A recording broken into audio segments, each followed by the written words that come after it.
service, Dark and Twisted TV, to watch my exclusive animated horror series, My Girlfriend Wants to Kill Me, and more. Others have joined, so what are you waiting for? Join today. Link in the description. Now on to the show. Just a little reminder, make sure to like this video and comment down below to support the channel.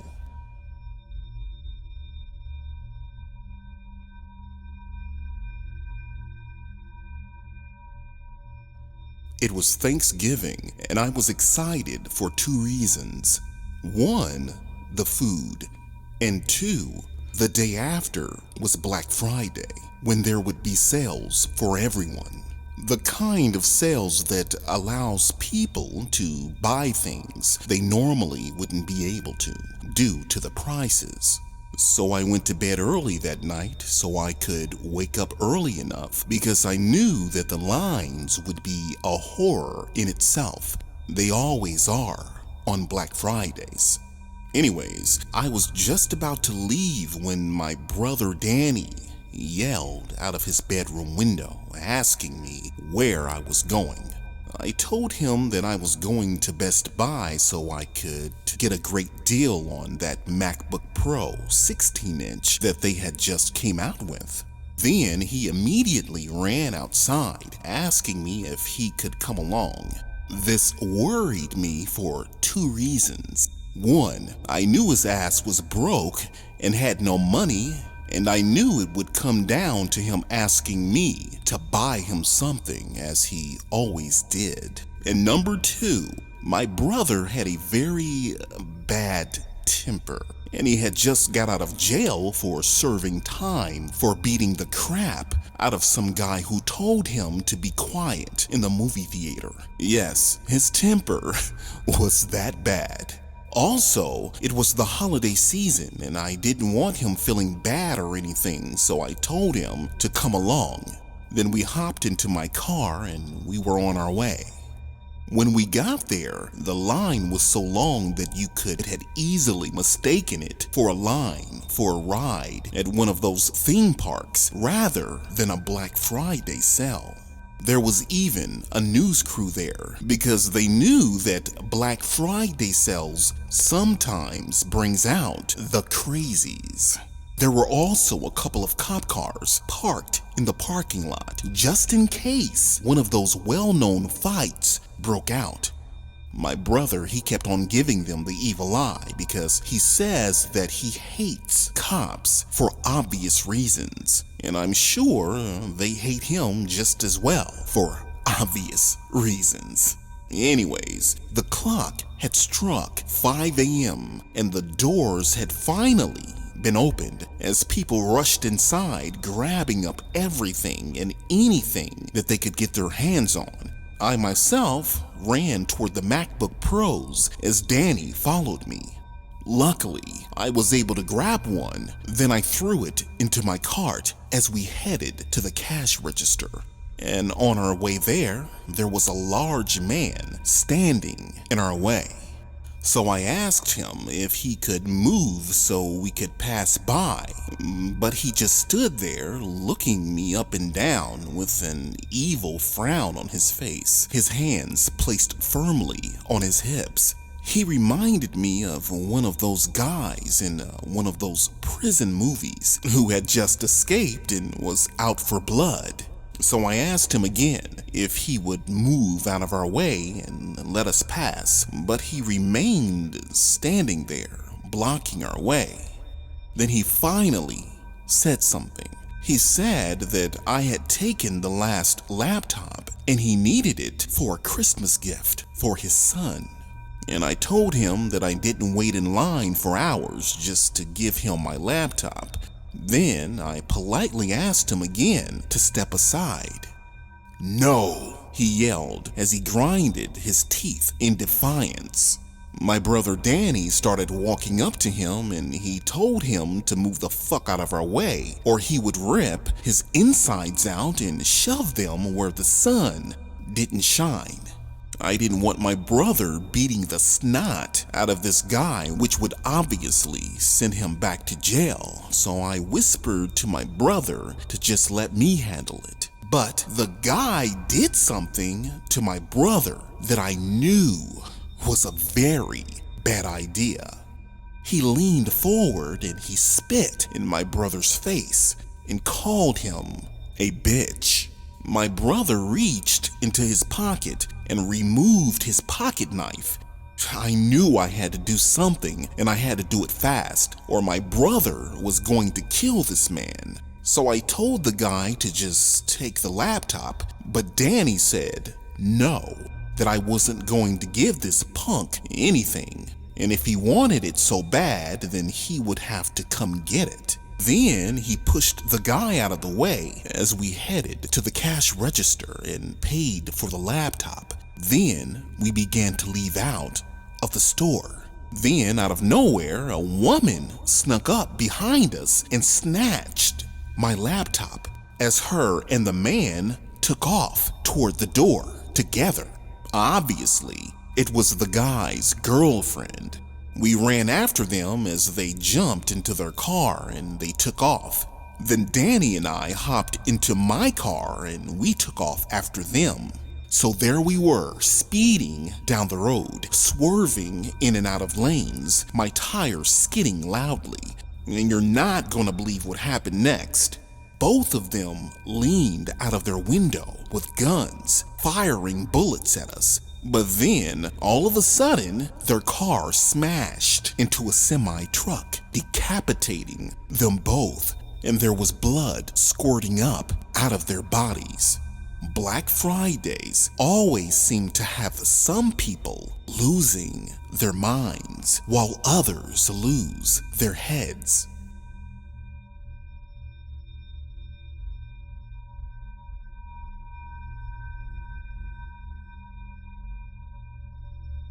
The day after Thanksgiving is usually the best shopping day at retailers across the country, and one of those retailers is Walmart.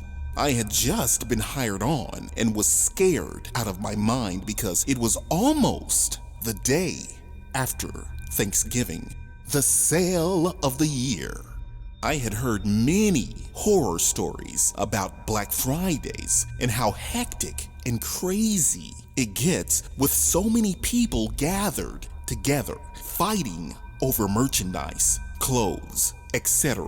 But my girlfriend Rebecca reminded me to think about the extra cash I would be making during this popular sale. And of course, she was right to a certain extent, but I knew that my 15-hour work shift would be grueling, to say the least. Yes, I said 15 hours. I was not looking forward to it. So Black Friday had finally arrived and I had to be at work super early since the doors opened at 5 a.m. So I made my way to work, clocked in, and prepared for all hell to break loose. Soon the doors opened and the crowd entered the store in a frenzy. The way the customers were running around acting crazy, you would have thought we were giving away everything for free. I was working in the electronics department when a man walked up to me and asked where the plasma screen TVs were. I told him to follow me as I led him over to where they were. In just his luck, it was the last one left. Then 2 seconds later, another man walked up, picked up the TV and placed it in his cart. The first man told him that it was his TV because he was there first, but the second guy said that the TV belonged to whoever picked it up first, as if he made the rules. Then the first guy grabbed the second guy's cart. Then they began to yell at each other violently, calling each other names and swearing like two drunken sailors on crack. Calm down, I said to them. But to be honest, I didn't know which one of them to let take the TV because they both kind of had a point. So I called my supervisor and asked her to come over to the electronics department ASAP. When she arrived, I told her the situation, and you're not gonna believe this, she then gave me the worst advice. She told me to just let them work it out amongst themselves, but I told her that I didn't think that was a good idea, seeing how angry they both were. These guys acted as if they wanted to rip out each other's hearts and eat them. And then she had the nerve to tell me to deal with it then, and that she was going on her cigarette break. Oh, and here is some food for thought. Some people love the title of a position, but not the responsibility. Anyways, I was like, what the actual fuck, as the two customers continued their arguing. The first man told me that if I let the second guy take the TV, he was going to blow my brains out all over the floor. I was beginning to wonder if my supervisor was right. This was getting way too dangerous, and I wasn't about to lose my life over a freaking TV. I mean, seriously? Then what happened next was beyond crazy. While they were arguing and paying no attention to the TV, a woman came up and took the TV and began walking off with it. Then both of them yelled at her. One of them said, "Bitch, where you going with my TV?" The woman told them both to fuck off and kept walking toward the cashier. Then the second man ran up to her and tried to grab the TV out of her hands. It was a tug of war with the TV. A tug of war that the man won as he ran toward the cash register. Then, out of nowhere, the back of the man's head was blown out by the gun that the woman was holding. Needless to say, the woman was arrested and the man lost his life over a goddamn TV. So word to the wise, do not fight over items at the Black Friday sales. It's not worth your life.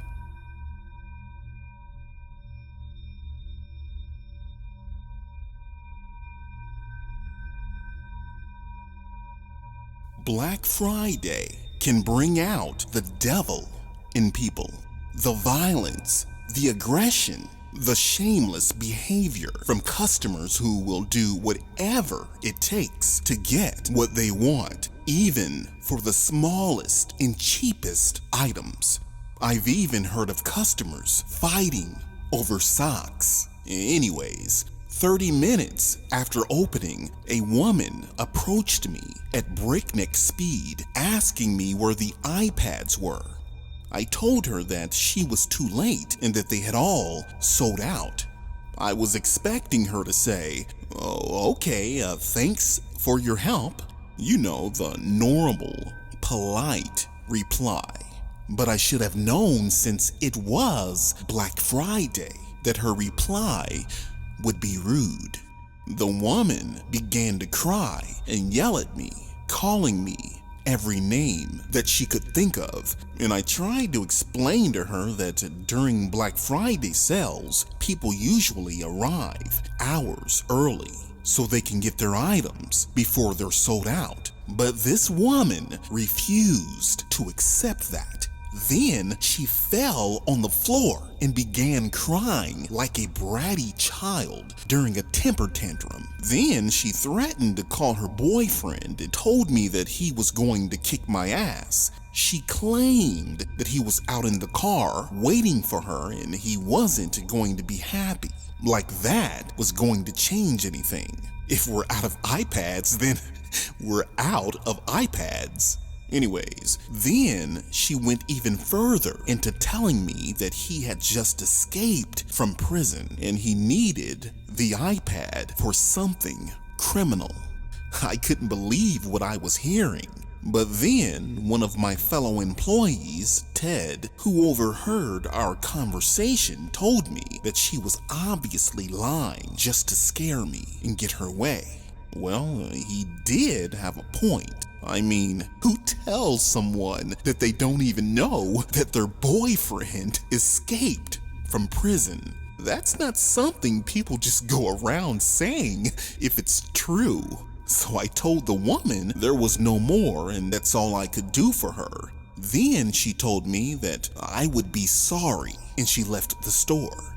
So I went on break and I didn't think any more about it. So there I was, sitting outside on a bench near the entrance on my break when an old car rolled up with the same crazy Karen in the passenger seat, and she was mean-mugging me. I immediately got a bad feeling about this, so I stood up and I began walking back inside. Then, from behind me, I heard, "Hey asshole, I want that freaking iPad." And when I turned around, there he was, her boyfriend. And yes, he did look as if he escaped from a prison, and he was still wearing his orange jumpsuit. I probably should have just kept walking and called the cops, but I did something so stupid, I'm almost ashamed to say it. I walked up to him and I told him the situation and said there was nothing that I could do and that it wasn't my fault. And he just stood there looking at me, his face with no emotion. So I said sorry and I was about to walk back inside and tell my manager to call the cops because there was a guy who had just escaped from prison in our parking lot and he was threatening me. That's when I felt arms wrapping around me. The woman got out of the car, popped the trunk as I screamed for someone to help me. The next thing I knew, I was being thrown into the trunk. I heard someone yell, "What are you doing?" as he told them to mind their own business. Then he shut the trunk and got back into his car and he sped off. Thank God this couple were America's dumbest criminals because I ended up using my cell phone and I called the cops. Minutes later, I heard sirens as the car was being pulled over to the side of the road. I was rescued and the couple was arrested. From that day forward, when Black Fridays came around, I took that day off for obvious reasons.